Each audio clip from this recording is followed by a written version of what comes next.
Hey, everybody. Welcome back to another episode of Self-Helpless. I'm Kelsey Cook. I'm Delaney Fisher. And today we have back by popular demand, truly one of the most incredible guests I feel like we could get on the show. It's Dr. Ramani. We have her back on.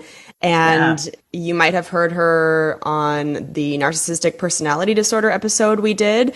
And you might have also seen and heard her on the Red Table Talk multiple times. Literally everywhere. She is everywhere.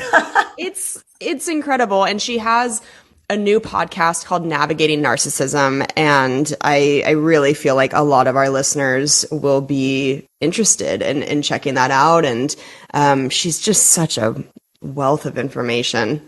Yeah, we talked about borderline personality disorder, histrionic, antisocial personality disorder, patterns to be mindful of if you think you're in a relationship with somebody that has any of this. If you're a mental health professional and you're new to the field, there's things to be mindful about there as well. I mean, we just covered so much. Kelsey, you touched on the Johnny Depp Amber Heard trial stuff. We covered a lot of ground in this episode. Yeah, there's a lot of meat to this one. It's like, if you don't walk away with some nugget of information, I would be shocked, because it was just like jam-packed. so informative. Yeah. Before we get into our episode with Dr. Ramani, I have a few more tour dates through the end of this year, and then we start into my 2023 touring schedule. So this month I will be in Washington, D.C., October 13th through the 15th. I know we always have so many great helpsters in the D.C. area. I'm going to be in Grand Rapids, October 21st through the 22nd, Atlanta in November, Burbank in December, and then I can give you guys a little sneak peek into the early dates of 2023. I'm going to be in Providence and in Raleigh in January. I'm going to be in Philly and Portland in February, and then Cincinnati in March. And by the time this comes out, I'm sure there will be more dates added, but as of now, that's what I can tell you. So you can go to kelseycook.com, get those tour date tickets, and come see me on the road. Yeah, fantastic. How about you? Yeah, if you are an entrepreneur and you're looking to scale your business without sacrificing your time, your health, your values, all that stuff, would love to have you over at my podcast, the Minimalist Business Podcast. You can get it at DelaneyFisher.com. It is a private podcast, but it's completely free. So you can get it delivered right to your inbox. You can connect it to your favorite podcast app. My dogs are going absolutely batshit in the background. I don't know if you can hear that. It's like two freaking dinosaurs wrestling. I'm sneezing. We just went from such a professional sounding podcast to just like total chaos. Just nuts. Yeah. But yeah, I'd love to have you. So whether, you have a thriving side hustle and you want to turn that into your full-time career, or you've been running your business full-time for years and you're really like overwhelmed with how to scale your business without, giving it so much more of your time and all that stuff, that's what we really cover over there. So yeah, would love to have you. DelaneyFisher.com for that. Yes. All right, guys. I hope you enjoy our episode with Dr. Ramani, and we will come back in the outro to share a couple more things. Here it is. Man, we are so excited to have you back. Thank you for being on again. Yes. Thank you so much for having me. It's so great. And it's great to see both of you this time. Yes. I was so sad to miss the last one. But we got so many messages from our listeners that it really, really impacted their lives to have. Oh, great. Well, thank you. Mm-hmm. Yeah. Before we get into some of the questions that we have for this episode, I wanted to know, how has your life changed since you did Red Table Talk? I've done it a few times, so it's been a few times. It's been I don't think I'd say it's changed. I feel the crew of that show, the production team is unsurpassed. Honestly, I think they're probably the best in the industry. Wow. So getting to work with them is such a pleasure. And I feel like I learned so much from them too, and count some of them as being some of my dearest friends. It's been a pleasure to be on it. And I'm glad to see them being willing to have these conversations. I have to say, so many talk format shows it's a lot of fluff and they don't want to take on really difficult topics. So it's been like, I've met just some fantastic people and had the chance to do some fantastic, get fantastic opportunities. But to your question, where life has really changed is that it's culminated in the podcast. Red Table Talk is the production company of that podcast and has really been like, by having their support, really have been able to grow the podcast and have a phenomenal team on there as well. So I'm very grateful to them. Wow, yeah. Congratulations. Cool. Thank you. Awesome. That is incredible. So when we had you on last, we were focusing mostly on narcissistic personality. Yeah. Mm-hmm. Yeah. Yeah. And today we kind of wanted to dive into both borderline personality disorder and histrionic personality disorder. Right. Mm-hmm. And kind of how they all are similar, how they're different. So do you mind starting out with just explaining to our listeners what is borderline personality disorder? Yeah. So borderline personality disorder is a personality disorder that is characterized by instability across a lot of areas of a person's function, instability in mood, instability in identity, instability in emotion. What we also see in borderline personality is sort of a state of dysregulation that can be sort of set off typically by a crisis like an abandonment crisis, either perceived abandonment or real abandonment. Some people with borderline personality have difficulties with strong emotion, especially anger. So there may be very dysregulated anger at times when the individual feels unsafe or, activated in some way by a circumstance. Again, a lot of instability and sense of self and a very unstable sense of identity. People with borderline personality will also sometimes describe having a sort of a chronic state of emptiness.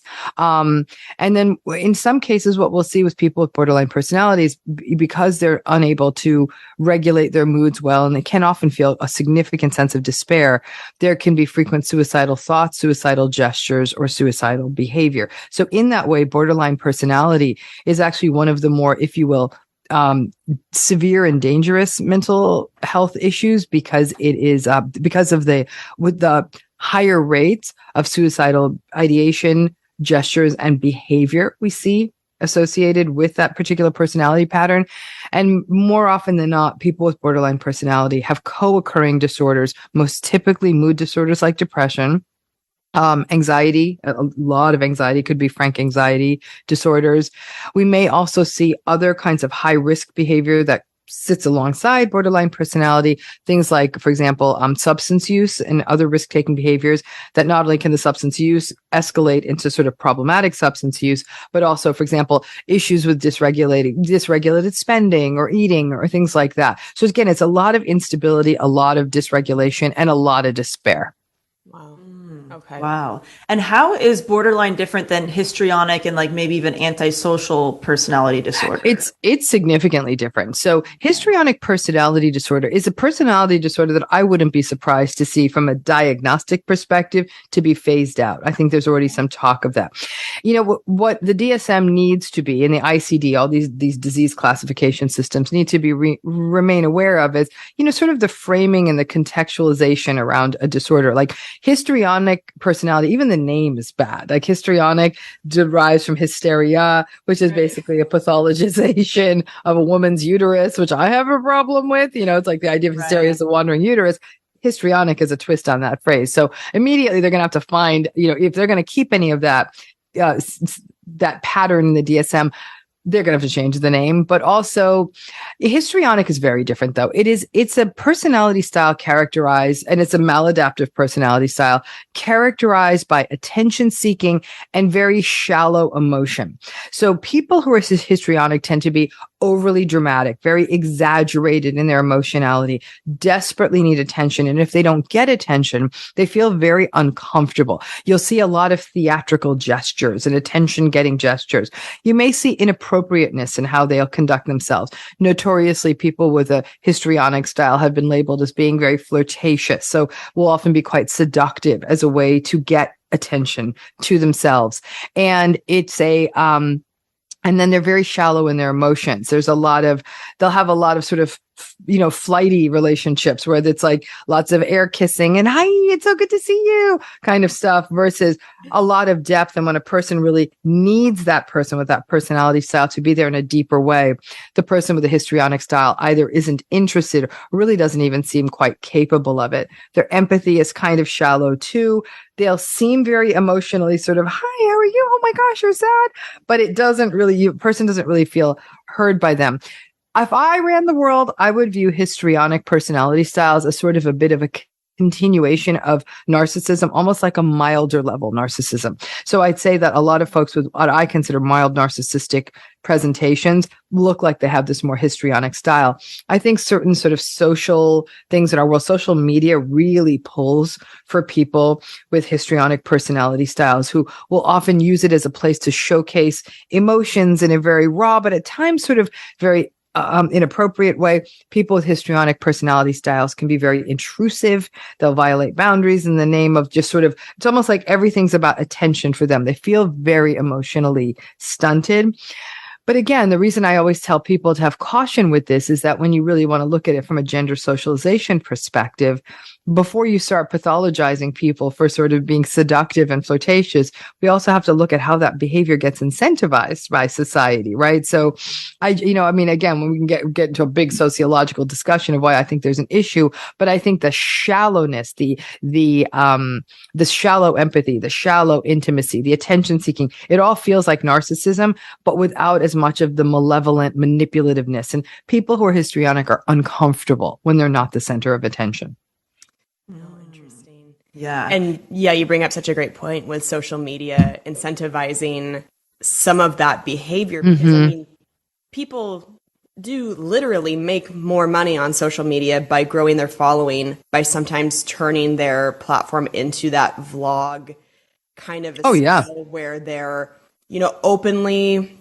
openly crying on Instagram stories. They're, really bringing people into their world and, not to say there's anything wrong with crying on social media. It's just that, some people take that and turn it into like, how can I make this like a one person show and really, Well, I think you're absolutely, it starts to get subtle, right? Because it's almost like a sincerity thing. And what social media allows people to do is really get a lot of attention, be the center of attention, and will sort of capitalize on any form of emotional presentation. It's almost like they're going to say, oh, I'm getting a lot of likes when I do this.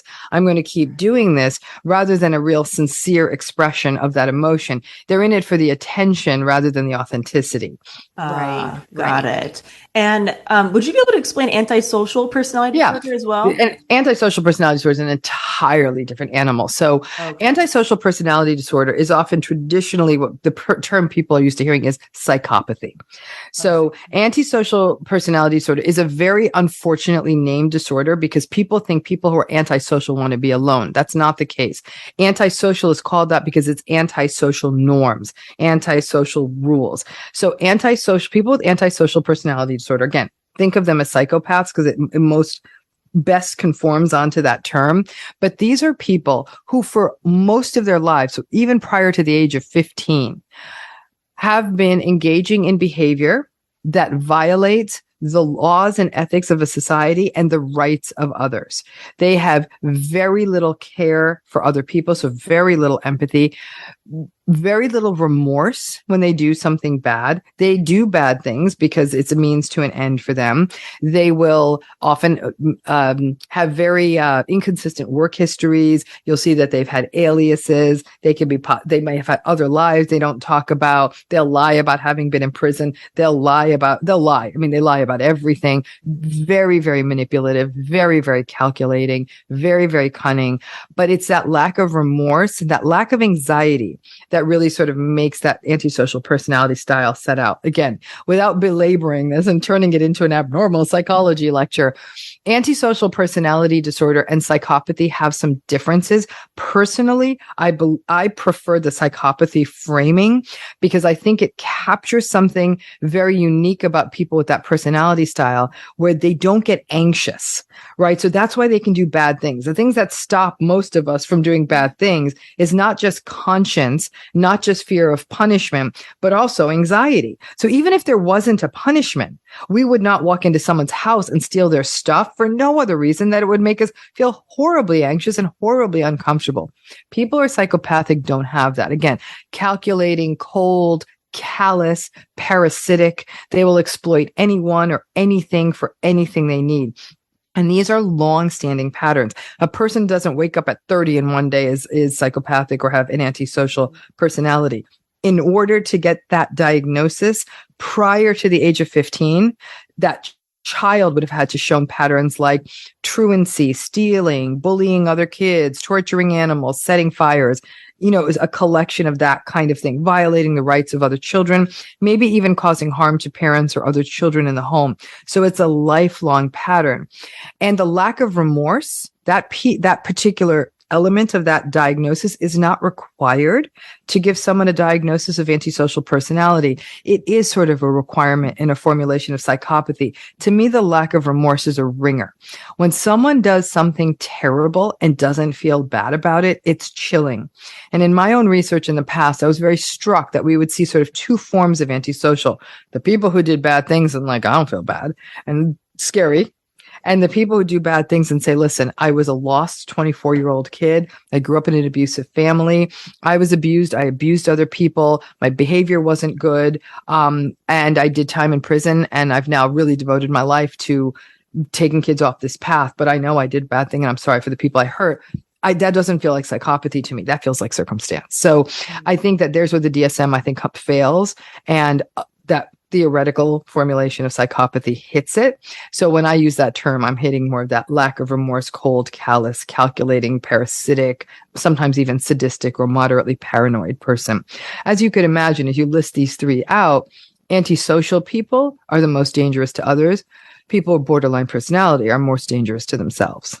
Okay. Makes a lot of sense. Thank you for clearing all that up. Yeah. And what's the difference between like a malignant narcissist and somebody who is the antisocial personality disorder? It's a great question. And so I always view it as like they're adjacent, and it's almost like that's the point. I don't know if you've ever taken a train. So you're on the same train for a while. Then the train gets to this end station. And if you want to keep going to other cities, you got to switch trains. So they almost go to the last station together, but psychopathy keeps going in another direction, right? Oh. So malignant narcissism and psychopathy share a lot of top notes. And because of that, theorists have actually sat down and come up with different models. One that was once called the dark triad that is now called the dark tetrad. Again, I prefer that model because instead of trying to find a category, are they a psychopath or are they a malignant narcissist? They're so similar, right? The lack of empathy, the exploitativeness, the manipulativeness, the entitlement, the grandiosity,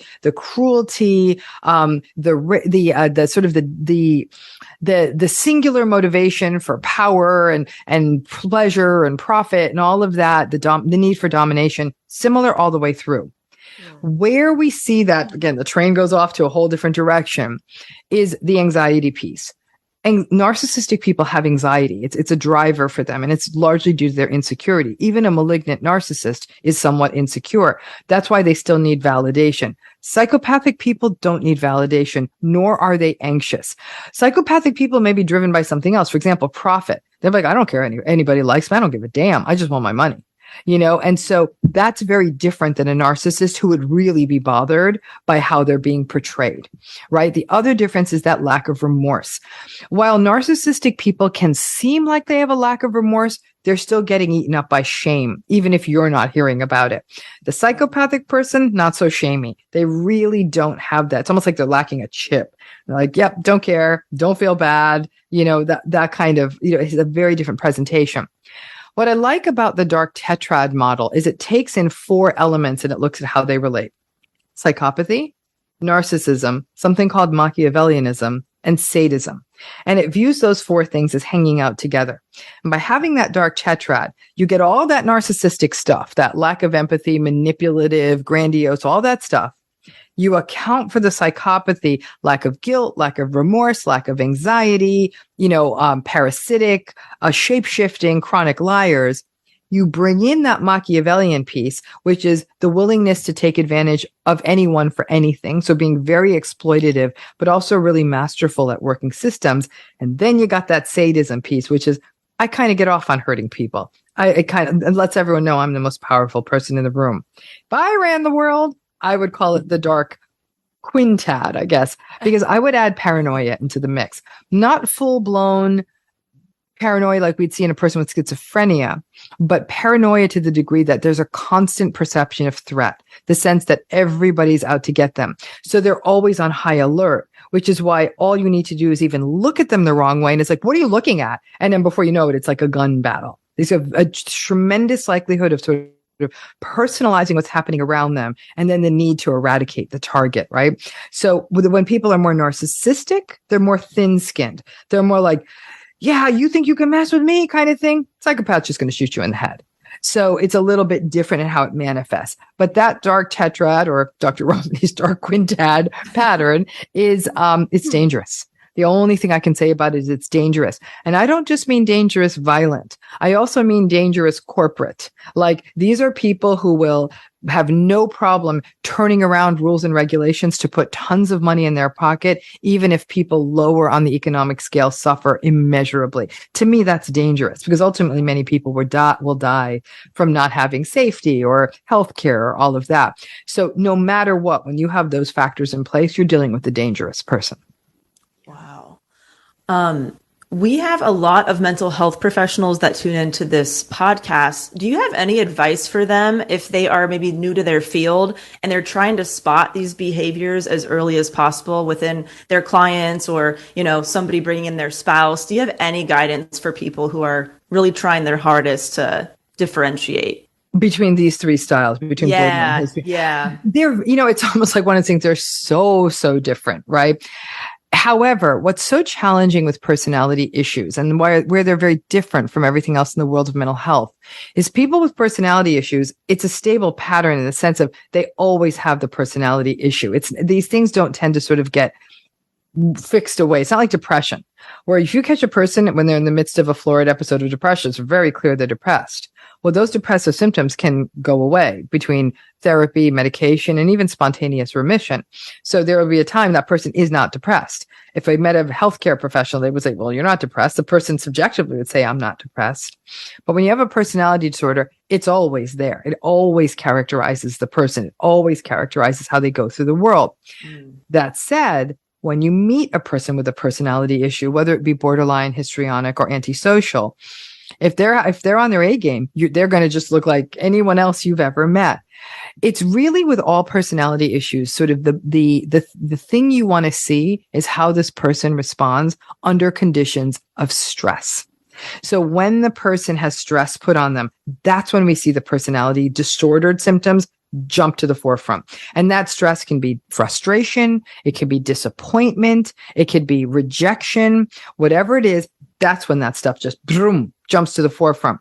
None of us are on our best days when those things happen, but a healthy person kind of recalibrates pretty quick, saying, I've had a day. You know what? I'm going to go to bed earlier. Like, I had a day. I don't want to take it out on you. Or I'm sorry, I was short with you. I had a day. It's very quick. They're aware of others. They're aware of themselves, and will do something that's adaptive, whether it's go to sleep early or have a favorite meal or take a walk or whatever. Folks with these personality styles will come out guns blazing, and they'll usually take their rage out on everybody around them. So for a person who's with someone, with one of these patterns, in the case of borderline, what you're going to see, if the person feels abandoned or rejected or slighted, you're going to see you're going to often see anger, very dysregulated, sometimes even unsettling anger, or you're going to see despair that could even culminate into, you don't care what happens to me, maybe I just need to die kind of thing. So it's frightening. It's very frightening for the other person.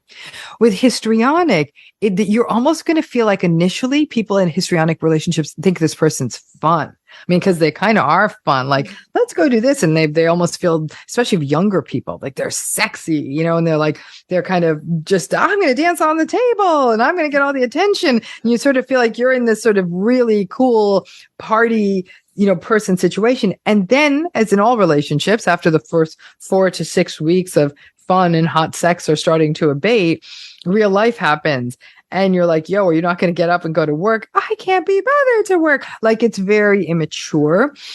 Antisocial, whole different game. Like, it is chilling. It is scary. And people who have antisocial personality disorder, some of them can be quite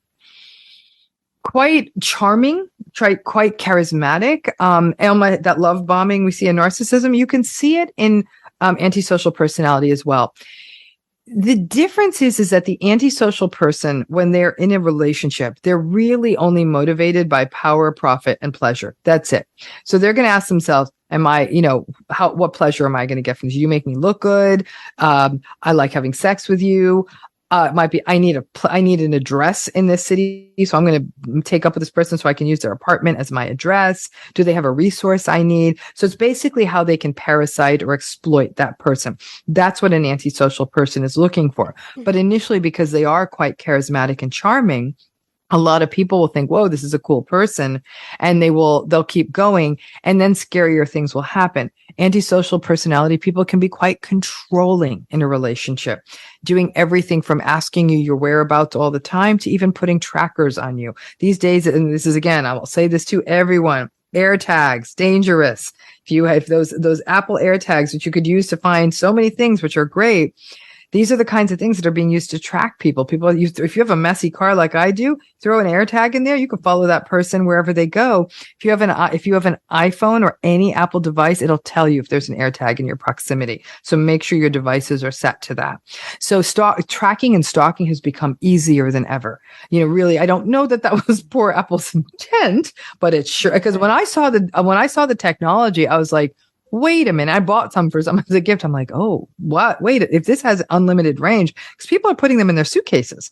So if the suitcase gets lost, they'll know where it is. And there has been some interesting articles about this. So I always say to people, if you find a way, get an Apple device so you can make sure, people really sometimes even have to have cars swept. Trackers are really easy to put on cars, but stalking, tracking, control, always knowing your whereabouts, cameras. So there can be a very sort of stalky, controlling element. Buying a person a phone as a gift, saying, hey, I love you, baby. Here's a phone. Oh, how generous. It's the newest phone. They can follow you. So if you have someone's phone on your account, you can follow them and fool with the settings. The things people don't think about and might even think are generous, sometimes should give you pause, may drive and ask you, you said you were here, but you actually didn't get home until this time. How do they know that? Because they were sitting in front of your house or around the corner. So that sort of unsettling stuff could happen in that kind of a relationship. Inconsistencies. Antisocial personalities lie a lot, and they're really good liars. At some point, you might catch them in the lie. There's dates that don't add up, or phone calls or letters that come in from things that don't track, or mail that might even come with a sort of a different spelling of the name, but could have been an alias. And so it can be, like I'm saying, antisocials are pretty severe presentation, but the relationships are always parasitic. They need something. They need anything from an address to money to a credit card, you name it. It's very, very parasitic. And then it gets scary. And then if you try to leave, it can get quite dangerous. Man. I need to look into the AirTag thing. I've just never even heard of it. Yeah, no. Domestic violence programs are telling people this a lot. If you're in any kind of relational space like this, and I believe, and I don't know the specifics on it, that an iPhone would be able to detect if there's an AirTag in your presence, even if it's not your AirTag. So I would just strongly encourage people to either go to an Apple retailer or go onto the Apple website, because I think they have lots of this came up, and so Apple had to modify the technology. Wow. Yeah. Mm-hmm. Yeah, on one hand, I'm like, oh, that's a great idea for my luggage. It's a great idea for luggage, pets. Like, people have found little tags they can put on their dogs, which is great. An idiot like me who's losing her keys and everything else under the sun. Like, I was like, I should put one in my little bag that I misplaced. Like, it's there. It's not a bad thing until it's a bad thing. And in this case, unfortunately, the range of it is really quite remarkable. Like, you'd know where somebody is, and that's Mm-hmm. Wow. Right. So, did you watch the Johnny Depp Amber Heard trial? I watched parts of it, but not all of it, because I was like, I ain't touching this one. This was a mess. Yeah. So I watched enough of it to say I'm not watching anymore. Okay. Well, I don't know if you'll be able to give your opinion on this, but Dr. Shannon Curry at one point had diagnosed Amber Heard with histrionic personality disorder and borderline personality disorder after giving her the personality test for that. I just wondered if you had an opinion on that, and if, I don't know, I guess if you found that to be accurate, or what your opinion was. Well, I think that, obviously I've never met Amber Heard. I've never assessed Amber Heard. So I couldn't really, offer a tender any kind of meaningful diagnosis of her. Sure. I think that what happens is when you have, in that trial, I think that something that jumped out at folks was how much sort of dramatic gesticulating and face making and theatrics she was engaging in. That presentation is very congruent with a histrionic style, right? So the person's like that's all. No one can see me though. This is so anyone who's listening to the podcast, I just made a lot of funny faces, but it's all very dramatic, and so my guess is that's where that person was coming from. And because I was hearing in the trial, there was lots of reports of dysregulated anger in the relationship, was what I was hearing, if I'm remembering correctly. Some of that may have been related to where the expert was coming up with potential hypotheses around borderline personality. You need more than that. You'd have to show instability and identity, instability across a lot of areas. But that instability, to the degree that was the point that was being made, that might be where that was being captured. This is where that histrionic diagnosis, though, I'm not a fan of it, because I don't think it gives us that much. I think it captures things that are almost baked in. Like, I think borderline personality disorder as a diagnosis holds its own. It really does. It captures a very specific clinical phenomenology where there are now increasingly more and more treatments to work with. Narcissistic personality's got to go. It's got to go. I think that diagnosis is too nonspecific. It's a personality style. And by making it diagnostic and you have no treatment for it, that doesn't make sense to me. And it's just muddying the water. So once again, if I ran the world, which I don't, then I'd say, let's get rid of NPD. Antisocial personality disorder, they should have changed it to psychopathy a long time ago and drawn from that theoretical literature. As it stands now, it doesn't work. So I would clean up, I'd scrub up that entire sort of high conflict personality section of the DSM. I understand where that person was coming from. Again, having not, in order for me to say it, because to give these kinds of diagnoses, borderline personality, even histrionic personality, and certainly antisocial personality, it takes a minute. It really does.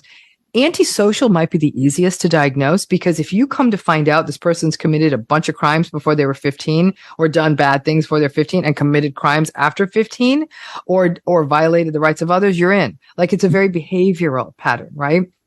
Borderline is a much more emotional pattern. So to really understand that it wasn't just like a person had a bad week after their divorce. It wasn't that, but it was like every time there was anything that even smacks of rejection, that incredible reactive hypersensitivity, the stuff that is very much we see in a borderline personality. You have to spend a lot of time with a person to be able to discern that, and also rule out all the competing diagnoses like bipolar 2 and substance use disorders and other things that have dysregulation as part of them. So I don't know how much time this woman spent with her to come to this hypothesis, but I think some of the top notes we saw in the history, particularly the gestures and the behavior in the courtroom, completely see why that tracked the way it did to a histrionic explanation. Maybe the dysregulated anger and the volatility that we saw in the relationship might have tracked to the borderline, but then there was someone else in the relationship too. So we'd have to account for their behavior and personality style as well. Right. I feel like that was talked about a lot throughout the trial, was the whole concept of reactive abuse and how it was, I mean, again, you're going to like really get into. Because, relationships high in volatility. It is this, that. So let's put it this idea of reactivity is, it's sort of this unhealthy presentation where people are very almost impulsive and disinhibited and very quick, like a cobra strike, like blah, blah, right in your face. Versus somebody who takes a minute before responding. The person who takes a minute may be just as angry and may say, I am so upset right now, I can't even talk about this. I'd like to take a while to organize my thoughts. Some people hear me and say, come on, Ramani, like, what robotic AI universe do you live in that people aren't reacting when they're angry? It's fair enough. That said, when I've worked with clients who are reactive, I'm like, okay, you do you, but there will be a consequence to your reactivity.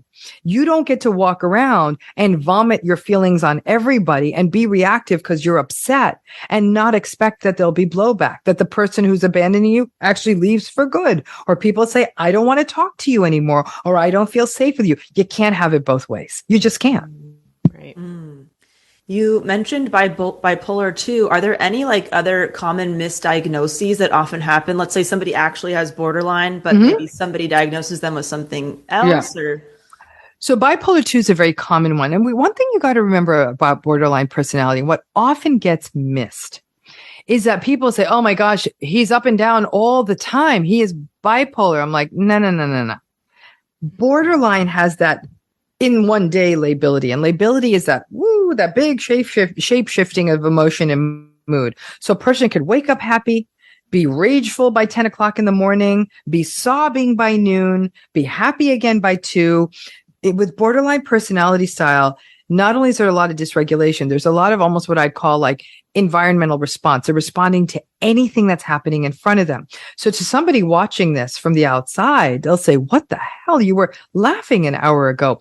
But for the person who's having borderline personality, they're experiencing a world of chaos inside. And it's as though they're like, I know how I'm supposed to act right now. I feel like I can't do it. It's like wild horses. And that's the work of the therapy, is to sort of tame some of those wild horses and give the client alternative styles of responding, but while acknowledging that it feels like a real storm in front of that person. The only analogy I can give is imagine you eat some bad food and you either have to throw up or have tremendous diarrhea and someone's like, hold it. Right? That's how the person's experiencing. Like, I can't, and they're like, and then they say it. And afterwards there's a release of tension, but there's tremendous remorse. There's a big difference between borderline and antisocial. After a person with borderline personality has one of their, may have an outburst or a reactive kind of an attack, and they're sort of then depleted, they'll say, oh my gosh. And then the fear is they're going to be rejected or abandoned, which sometimes happens because people might have hit the wall, and the person will then frantically try to avoid that abandonment from happening. That's the cycle there, right? And so this issue of reactivity is such a tricky one. And then that goes back to this idea of what else we diagnose. So bipolar 2 is where a person has hypomanic episodes, which aren't like the full-blown manic episode. So a hypomanic episode, a person feels, they may feel like more energized and more like they may talk a little quicker. They may be really intense.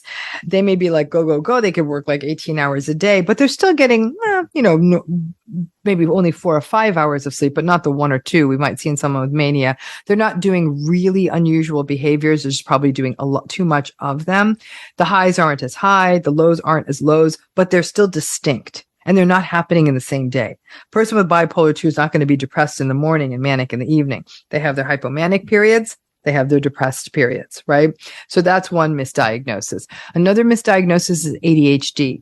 60% of people with borderline personality have co-occurring ADHD.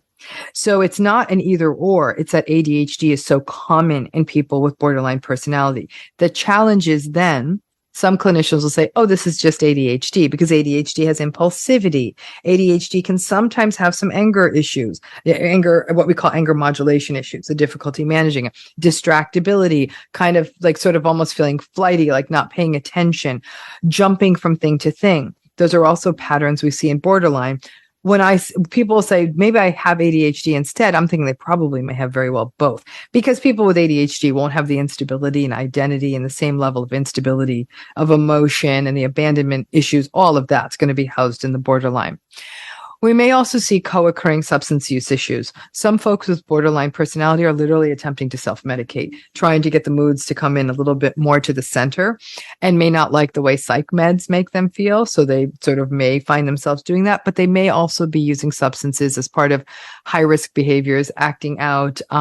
There's also a real suggestibility we can see in people who have histrionic and borderline personality. Suggestibility is kind of going along with what other people are telling you. So you could be that means a person could be prone to a manipulative partner. They could be prone to like a culty space.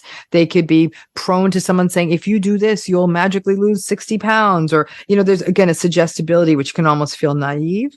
And so because of that suggestibility, if they're hanging out with somebody who's using, they may get pulled into that space again, there's this sort of a willingness to kind of capitulate to somebody else to maintain the relationships. Like, if you want to be my partner, you're going to use, and then the person may use because they don't want to lose the partner. So there's different ways that can happen, but substance use can be co-located with a borderline personality, but you need to account for both.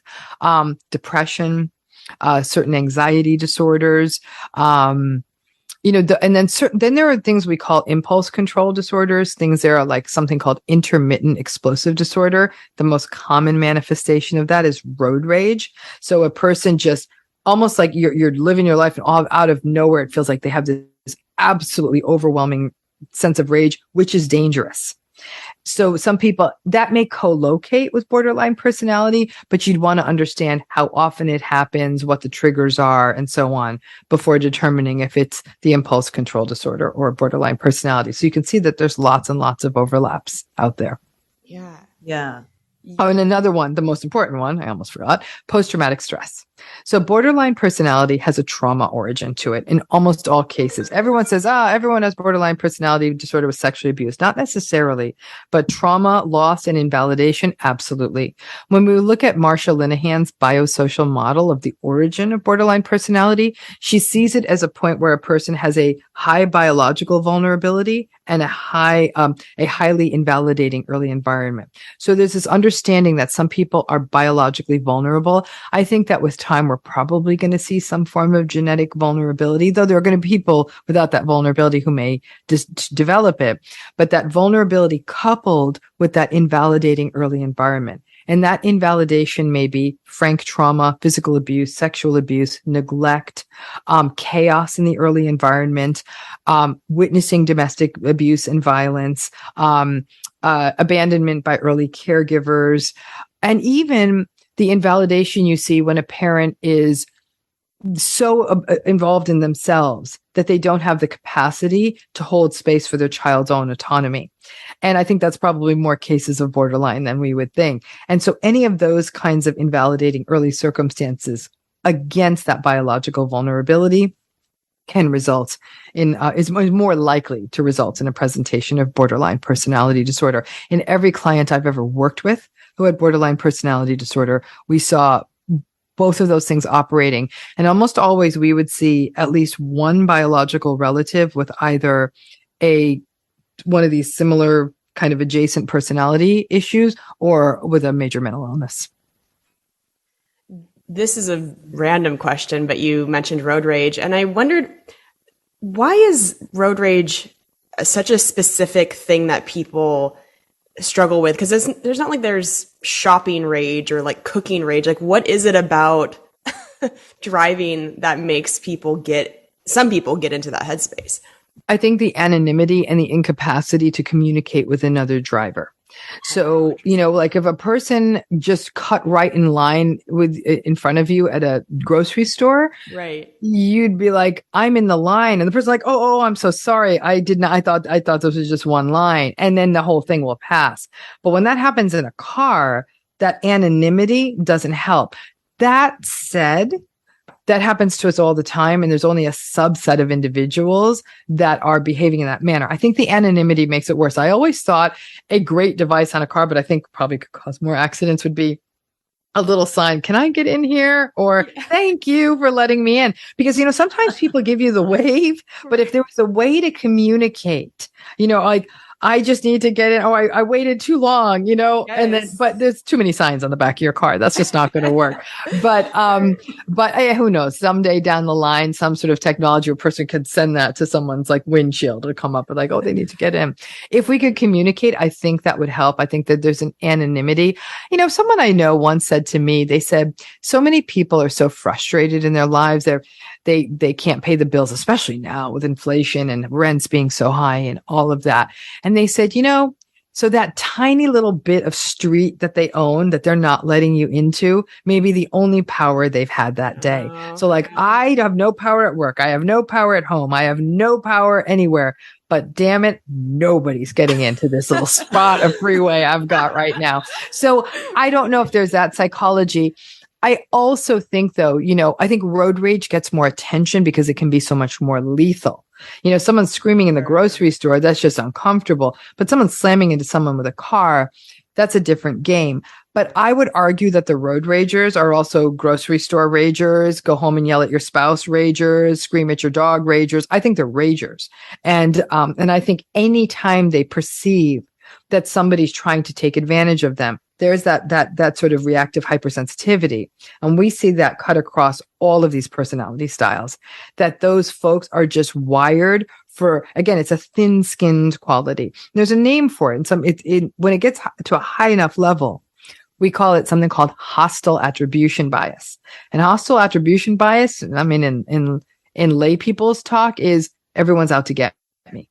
Everyone I see is out to get me. They want to cut in front of me. They want to steal my stuff. And I think we're living in an era of hostile attribution bias. I think everyone is thinking everyone wants a piece of them. And that's going to result, if you think that, and the minute that other person makes a wrong move, the other person's going to snap at them. Right. Yeah, that makes a lot of sense. Do you think part of road rage too is the fact that it is dangerous? Like if somebody makes a mistake on the road, it could kill you. It could kill your family inside of the car and stuff like that. Do you think that is part of it, where it's like somebody who might not usually be rageful, they're all of a sudden in this vehicle, somebody almost hits them and then they're like, fuck you. Yeah, it's like because that stakes. fear, like, oh, is there like a big difference between the chronic road rage and like those moments of like, wow, that I could have actually been killed and now I'm feeling really rageful, like I want the worst for that person? Might not be in the grocery store. I might argue a little differently though, because I think a lot of people who aren't the ragers, when that happens, they're almost shocked, right? There's almost like their sympathetic nervous system response is one of almost like a freeze or a flight.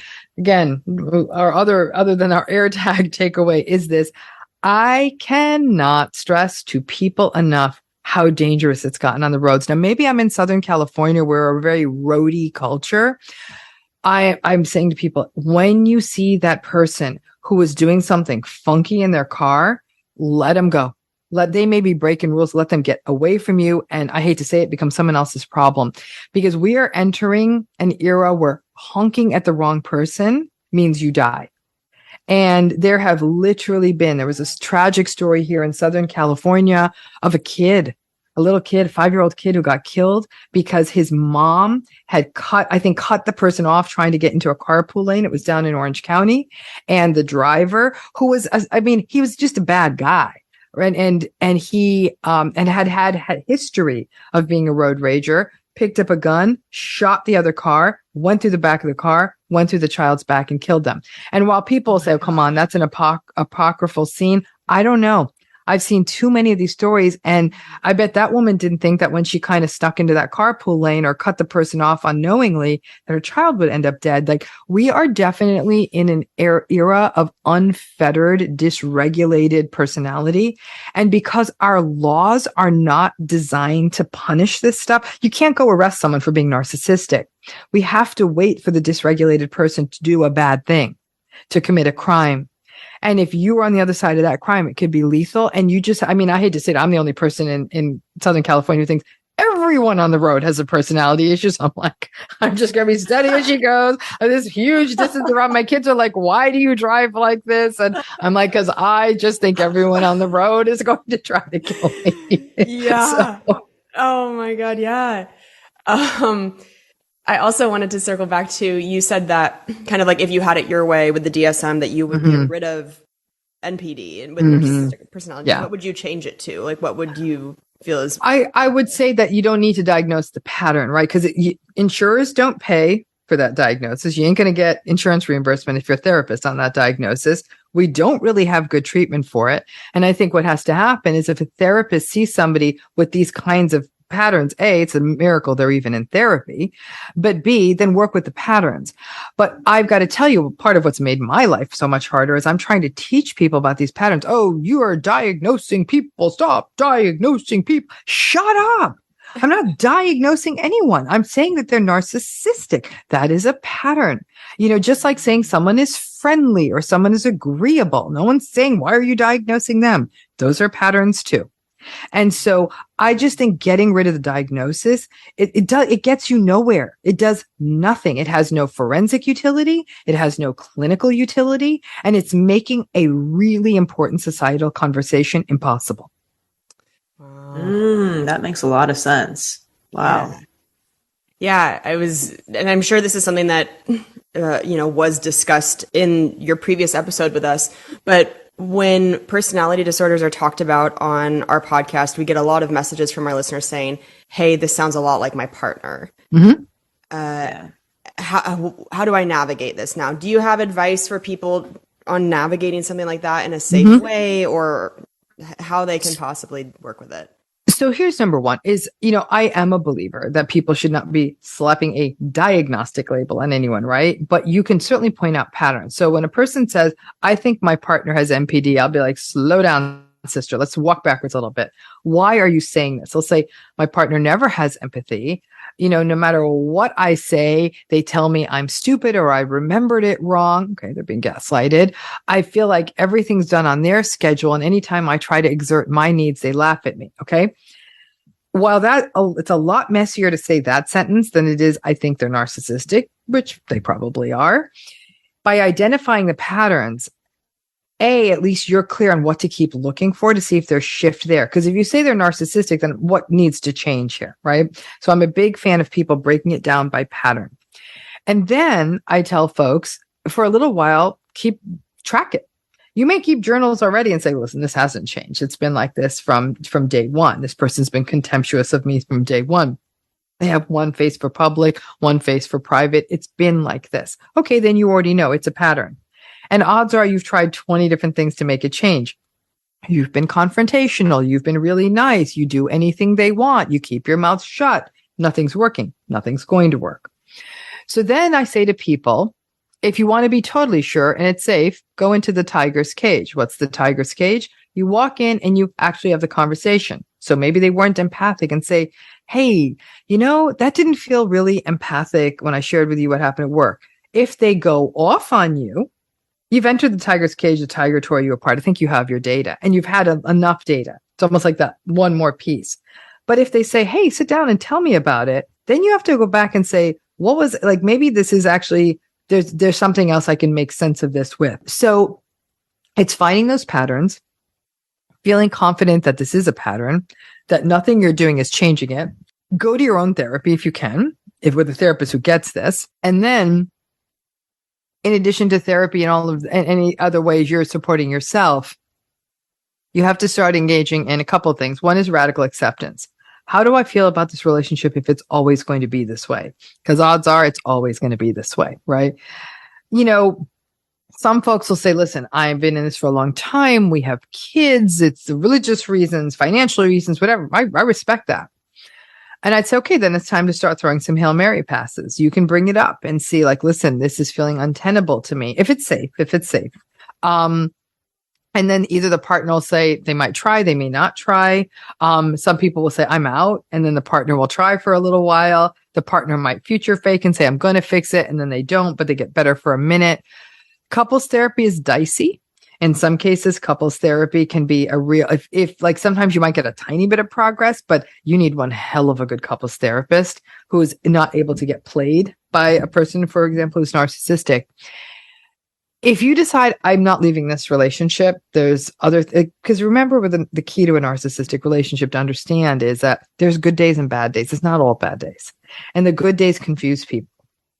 And so I tell people, okay, you're going to have those good days. That's the nature of a narcissistic relationship. They had a great day at work. You're going out for a fabulous dinner and they're going to think you're the coolest, greatest person ever. 3 days later, when they find out the job has some really awful responsibilities or 2 other people got promoted too, and they're grumpy, you're going to have a bad day. That's the shape shifting. That's the up and down. Can you handle that? Only you know the answer to that. It's not about you, right? I always tell people, don't go deep. You want to stay in this relationship? Don't defend yourself. Don't explain. Don't overengage and don't personalize.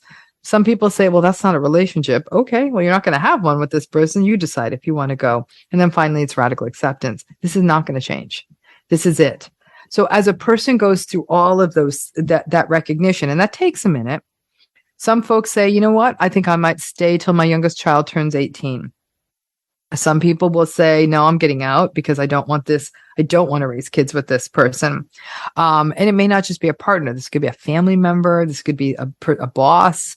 It depends on the setting, the kinds of choices you make, but you've got to make those choices from a perspective that the narcissist typically set the emotional thermostats in the relationship. And you're just going to have to almost, I say to folks, your depth, the part of you that needs depth in a relationship, you're going to have to outsource that. And it may be really great friendships. It may be meaningful and purposeful work. It may be some sort of spiritual grounding. It may be some loving relationships you have in your family. It's painful to think that may not happen in a primary relationship, but nobody ever said life was fair. Yeah. So it seems like there's a big boom, especially thanks to social media, of like self-aware narcissists coming out and talking about it, or like self-aware cluster B personalities in some respect. Have you noticed in your work like a certain triggering event or incident that makes somebody become self-aware that they have these tendencies? Like, how do you feel about that happening just kind of in general and then in your own experience? I think there's two groups. I've worked clinically with people who became self-aware narcissists. I remember so clearly one man who was a self-aware narcissist who said, I actually kind of hate you as a therapist for making me self-aware, because he said, I kind of was just the one man wrecking crew I was before, but now this like, I am me and I'm going to do hurtful things. So I just don't know how to stop myself. But now I know I'm hurting them and now I feel like shit. So thanks a lot. Like he was mad at me. Wow. And so if you really are doing self-aware narcissism right, it's a miserable life, because this is the best example I can give you. I'll speak for myself. Might as well be self-effacing on Self-Helpless. I think of myself with food. Mama loves herself some sugar here. I love sugar. I even like fast food and French fries. I do. I want to be the girl who orders the kale salad and is happy about it with her glass of Pellegrino. Meanwhile, I'm chugging the Diet Coke and putting ketchup on the fries. That's how I prefer to eat. I love to eat. I love ethnic food. I just love to eat. My mom's an amazing cook, right? So you put me in front of a buffet that's got like chocolate croissants and desserts. And, I am not going to go like, oh, I'm going to just make myself a little salad with lemon juice. I'm like, girl, there's like all this stuff, right? So for me, could I change my eating habits so I was all kale and skinless chicken breast all the time? Sure, anything's possible. But if I'm having a bad day, I'm going to be shoving 4 of those croissants down my throat and washing that whole mess down with Diet Coke. I'm telling you that right now. Okay. That's the self-aware narcissist. I know how I should eat. And sometimes I get it right. I do. Like I ate a banana for breakfast. I'm going to have a yogurt later. Okay, good. I guarantee you by 4 p.m., 4 Oreos would have gone down this lady's throat. Okay. So that if you put that in that self-aware narcissism framework, the self-aware narcissist has the yogurt, has the banana, has the egg whites, has the kale salad. 4 o'clock, someone pisses them off. Rah! Okay. Yeah. And then they go back and they're like, oh man, why did I eat the Oreos? Oh, I shouldn't have done that. Let me go say sorry. Okay. Yeah. Sorry. Okay. They're trying egg whites, kale salad, chicken, blah, blah, blah, blah, blah, blah. Box of Good and Plenty's goes down their throat. It's the same thing. It's like, it can be done, but there's some days it can't be done. Right. And so I think that to me still beats the alternative if they can issue a genuine apology and say, okay, I'm trying, I screwed up, I'm sorry, I get it. The other problem with the self-aware narcissism movement, as it were, is the cognitive empathy of it all. So there's 2 kinds of empathy, and I'm simplifying it too much, but there's emotional empathy and there's cognitive empathy. Cognitive empathy is getting your emotion. Okay, so if one of you came up to me and said, hey, I've been with this, I'm being heteronormative, so forgive me if I'm being, so you're dating a guy, right? You were together a long time, you thought you're going to marry this person, you moved in together, and we work together, and you break up, and I'm just busy doing what I want, can't be bothered with you, and you're telling me, you're like, Yeah. Okay. All right, Kelsey. Yep. I'm sure you're really sad, Kelsey. I get Kelsey is sad, but Kelsey can sense that, like, God, how long do I really need to see? You could almost get this vibe from me. Cognitive empathy is like crying at the movie. Cognitive empathy is, I understand you feel that way, right? Oh. Emotional empathy is, I'm crying with Kelsey. I'm like, sweetie, how can I help you? You let me know. Can I give you a hug? Do you want to hang out, watch TV? Like anything. I'm so sorry. And you can see I'm actually meeting you, even if I haven't been through that, right? Emotional empathy. Emotional empathy is sugar. Cognitive empathy is Splenda. It ain't the real thing. Maybe things sweet for a minute, but it's not the real thing. And so I think a lot of the self-aware narcissists are pulling out the cognitive empathy card. It's still not that satisfying for the other person, right? It beats the alternative. It beats the gaslighting. It beats the manipulation. It beats the rage. But it's how many errors are you going to allow a day in the relationship? Some people say, you know what? If we go through a week and they only have one of their little fits twice a week, I can deal with that. I can make this work. No relationship's perfect. You do you get it. But you've seen, like, if they're not gaslighting as much, they're like, oh shoot, I'm gaslighting you. If they're aware in real time, I'll tip my hat to that. I haven't seen a lot of it. What I've seen is very episodic. They'll get it right. They'll get it right. They'll get it right. They'll get it wrong. They'll get it wrong. They'll get it right. They'll get it wrong. Right, wrong. So it's still got that, but there's more rights probably than wrongs. There's a subset of the self-aware narcissists who I think that this is a gimmick. And they're going onto social media and they're shaming people who are in these relationships and leaving people very confused about, should I stay in these relationships? And they're being played. And I'm actually really uncomfortable with that. They're basically, it's like the histrionic piece, right? Or you know what it is? I liken those sort of pseudo self-aware narcissists to the mommy bloggers who kids are wearing white and they are a size 0 and have a clean house. I'm like, bitch, I don't think so. So, it's that. And what that does is, in all seriousness, these women who are, have the perfect figure and the perfect husband and the children in the white shirts and the perfect kitchen. There are moms out there who are really struggling with mental health, depression, anxiety. I'm not measuring up. And then they look at these attention-seeking mothers who, oh, is that your personal chef in the back and your 3 housekeepers and your 6 nannies that you're claiming not to have? How dare you? Because there are mothers out there who are struggling, thinking they don't measure up. I'm not okay with that. So I am not okay with so-called pseudo self-aware narcissists who are saying, you need to give us a chance. We're not getting it. But some of them might be the real deal. But self-aware narcissism may still only be cognitive empathy. It's messy. And I've worked with enough self-aware narcissists out there. I'll tell you this right now. I'm proud of the progress they made. I think that they definitely turned the ship. I'd never want to be in a relationship with them. Oh, interesting. Wow. So what treatments are available? Let's say somebody has borderline and they really want to, implement some changes. What's available to people with these types of personality disorders? Of all the personality disorders, borderline personality disorder, there I see the most hope in treatment. I think that we've come a really long way in evidence-based treatment. Somebody came up to me and said, I have a family member with borderline personality disorder and they're willing to go into treatment. I said, great, because you got nothing but options. The treatment model that has been upheld the most in the literature is something called dialectical behavior therapy. And dialectical behavior therapy it really gets at that whole idea of the lack of integration that a person with borderline personality has. In a very, very, very simplified form, it's about finding the gray and being okay with the gray. It's about soothing yourself in the moment. It's about teaching a person to do that. Dialectical behavior therapy is very much an in-the-moment therapy. It's how am I feeling? What are other strategies I have here? How else can I approach this? How can I walk myself back from the ledge, as it were? How do I manage my suicidal crises? And the research on DBT, above everything else, has shown more than any other therapy, it has really helped manage those more severe suicidal crises. Initially, when a person has borderline personality, and if it's severe enough, once a week psychotherapy ain't going to cut it.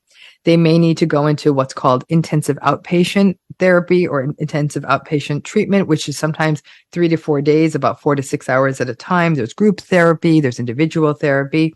Many people with borderline personality, depending on what they decide with their treating professionals, may find adjunctive medication helps, like mood stabilizers, sometimes even a low dose antipsychotic. I'm not a psychiatrist, so I'd obviously have people have to talk to their MD or their registered nurse practitioner, psychiatric nurse practitioner to get guidance around that.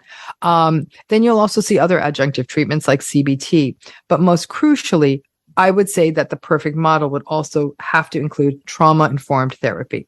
Because so many people with borderline personality have histories of trauma, having a trauma-informed model that includes EMDR, it can include somatic therapies, it could include internal family systems. There's a lot of models being used with trauma survivors, but a trauma-informed perspective that is validating, that is safe, that is accountable, that is interactive, so that the person feels a sense of efficacy, control, and their own personal power in therapy, and a therapist who gets how this personality style works, and that your therapist is also managing the other issues, whether it's substance use, disordered eating or frank eating disorder, whether it's depression, anxiety.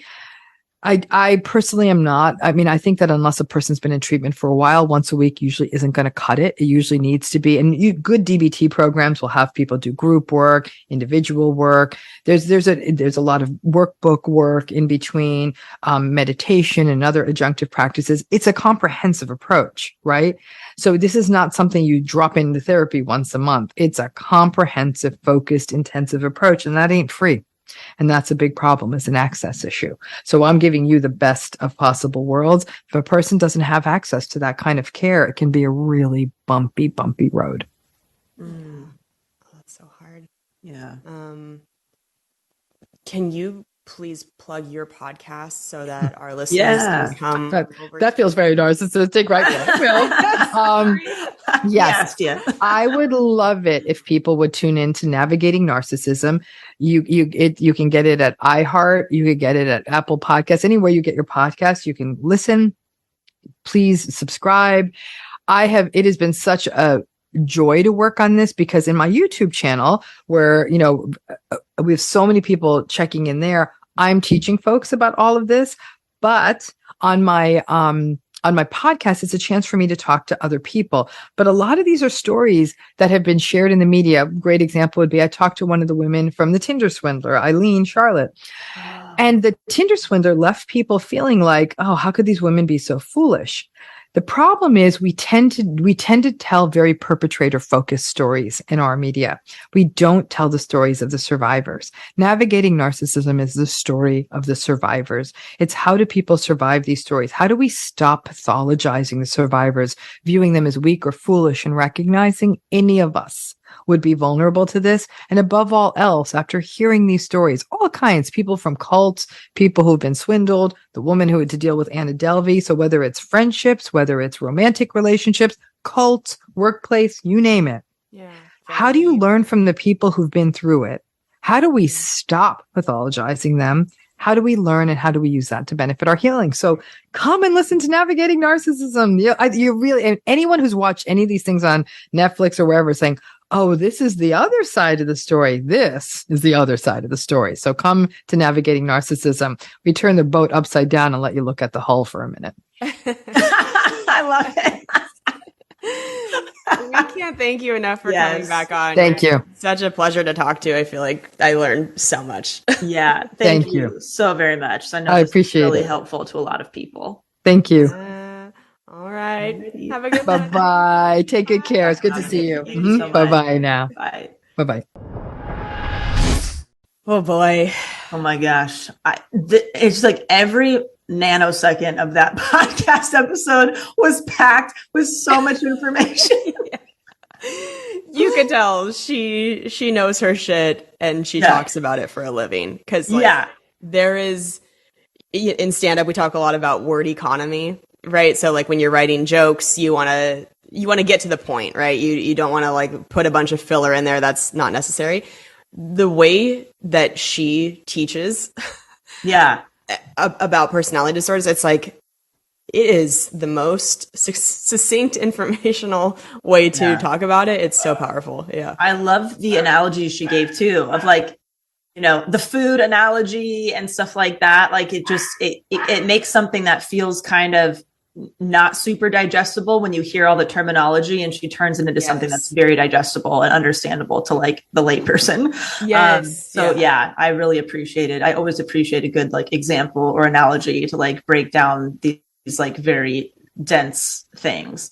Yeah. I also enjoyed the conversation about road rage and like the kind of psychology behind that. And maybe enjoyed is a strong word because I know the end of that had a very dark ending, but I just mean like that's just always been something to me that's been odd. Like what is it about the road that can take people to that level? Right. Yeah. But I mean, she proved a good point that if somebody's particularly road ragey, you're probably seeing that in other areas of their life as well. Right. I mean, like I've definitely experienced being super angry at a driver on the road because they almost cut me off. They almost hit me. And I immediately said like, I like, fuck you, I hope you have a horrible day. Right. Where it's like, because you almost killed me. So it's like this natural, like, response where, she gave a grocery store analogy where it's like, if somebody bumped into me with their cart, I don't feel so threatened like I'm going to die. I was like, okay, that's annoying and kind of rude, but I'm not going to be yelling at that person or like that. But it's interesting, like if that person in the car could hear me scream at them, would I still do it? Or would I be more just like, motherfucker? The anonymity. That's interesting. The anonymity. And I don't think we even touched too about how when you have a vehicle, suddenly you are in charge of this thing that is it's like a suit of armor in a way. I feel like it gives people this feeling like they are much more powerful than just their naked body in line at a grocery store, right? Right. Anyway. Yeah, it's fascinating. Yeah, truly. So we hope that you guys enjoyed us having her back on. We have an iTunes review of the episode. This is from Kate Gray. Says, these girls are so hilarious and relatable. Love this podcast so much. Oh, thank you, Kate. Thank you, Kate. Very nice. Thanks for taking the time. Much appreciated. Yes. Be like Kate. Take the time. Even a short one like that is so sweet, and it really helps the show. So help us keep growing on iTunes. If you could, go leave us a 5-star rating and review as I punched the mic accidentally. Sorry about that. Do you have a segment, Delaney? I do. I have a quick one. I got my second tattoo a couple days ago. So I got another tattoo right on my arm. I went with my sister. So it looks so good. Thank you. Yeah, so I have one on this arm now, and I have one over here. It's so weird. I went from you were tatted. I know, I'm a tatted ass bitch now. I don't know how this happened. I went from having 0 tattoos to 2 tattoos in under a year, and I just never thought I would really get one. But my if you know that Carpenter song Close to You, the Why Do Birds, that one, so my mom sang that to me like almost every night as a kid to like fall asleep to, and so I naturally sang it to my siblings as they were little kids. I have a huge age gap with my siblings. I'm like feel like an aunt or like a second mom, so I would sing that song to them before bedtime and stuff like that. So my sisters really wanted to get like a sister tattoo where we have like lyrics from that song and some birds and stuff like that. So we all got a different version of that. With my 2 sisters, it was a crazy experience to go through that together. I mean, they're young. I mean, they're 19 and 20. So it was really fun. But they're all kind of like, cohesive in a certain way. So I think I'm beautiful. I think I'm done now. I think I'm done with tattoos, but it's really fun. I see why people get more and more. It's just like a really cool process to like watch the artist do everything. And like, I don't know, it's quite fascinating. I liked it. Yeah, I think it's pretty common for people to get their first tattoo and then get a second one pretty quickly after that.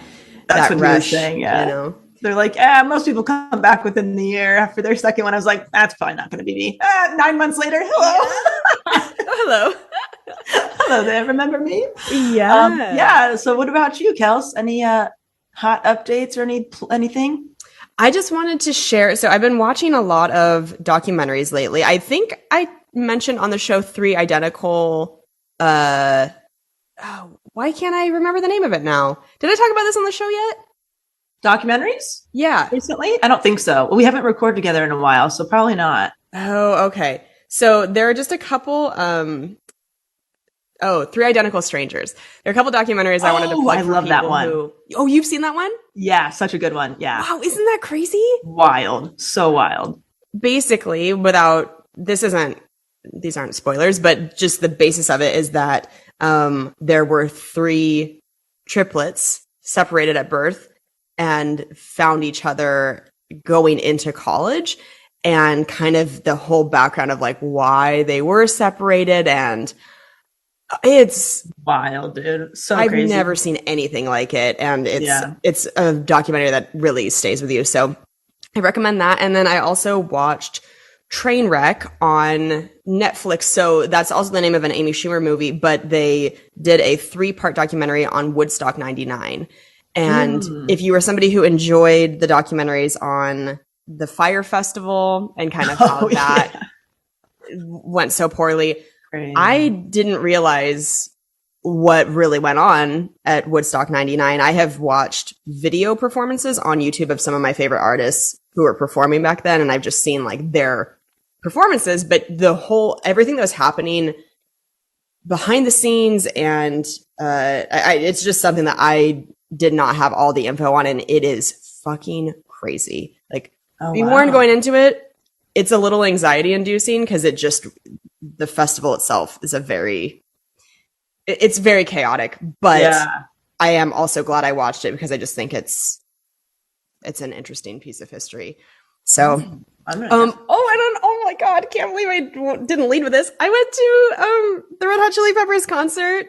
Nice. In Seattle with my best friend Kelly, and the Strokes opened for them, which was very cool. Just bananas. I mean, that's a band I would have bought the same ticket price just to see them. Right. They don't like open for people. I mean, they're massive, but they're on tour with the Red Hot Chili Peppers right now. And then Eddie Vedder, the lead singer of Pearl Jam, came out and surprised everybody and sang the Strokes song Juice Box with them. And it was just like, it was a very magical evening. So cool.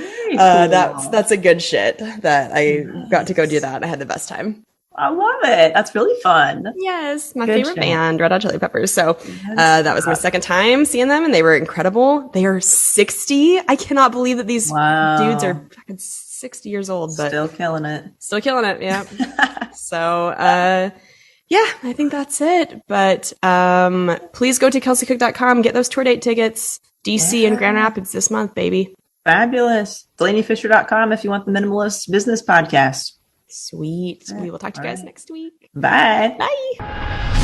Thank you so much for listening to the Self-Helpless podcast. You can find our Patreon community, merch, and our individual work at selfhelplesspodcast.com. We'd be thrilled if you shared this episode with a friend, or feel free to post it on Instagram and tag at Self-Helpless Podcast so we can repost you and say thank you.